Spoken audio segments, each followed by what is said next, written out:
ఓం నమ శివాయ. ఈరోజు కార్తీక పురాణంలో 7వ అధ్యాయమైన శివకేశవార్చన విధుల గురించి తెలుసుకుందాం.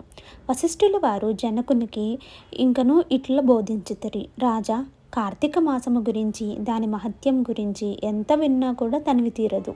ఈ మాసంలో శ్రీ మహావిష్ణువును సహస్ర కమలములతో పూజించిన వారి ఇంట లక్ష్మీదేవి స్థిరంగా ఉంటుంది.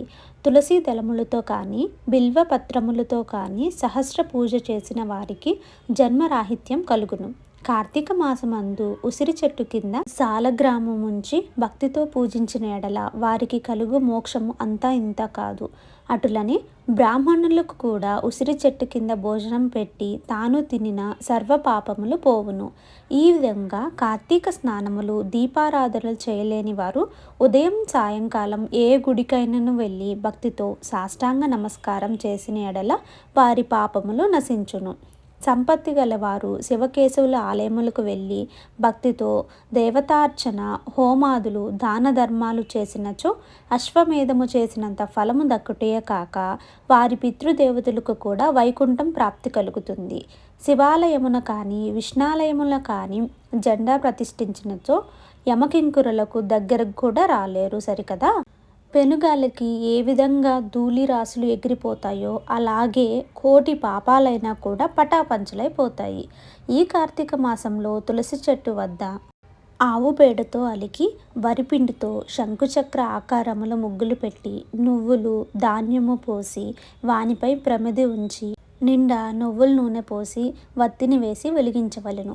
ఈ దీపము రాత్రింబవళ్ళు ఆరకుండా ఉండవలెను. దీన్నే నందాదీపం అంటారు.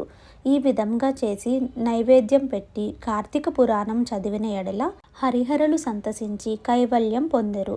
అటులనే కార్తీక మాసంలో ఈశ్వరుణ్ణి జిల్లేడు పూలతో అర్చించిన ఆయుర్వృద్ధి కలుగును. సాలగ్రామునకు ప్రతినిత్యము గంధము పట్టించి తులసి దళములతో పూజించవలెను.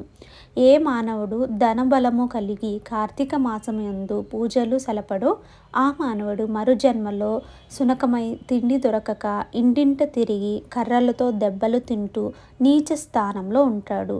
కావున కార్తీక మాసం 4 రోజులు పూజలు చేయలేని వారు ఒక్క సోమవారం అయినా చేసి శివకేశవులను పూజించిన మాస ఫలితం కలుగుతుంది. కనుక ఓ రాజా, నీవు కూడా ఈ వ్రతమాచరించి తరింపమని చెప్పాడు.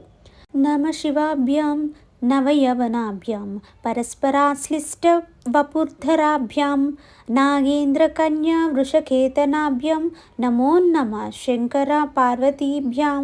ఇంతటితో కార్తీక పురాణం 7వ అధ్యాయం సమాప్తం. ఓం నమ శివాయ.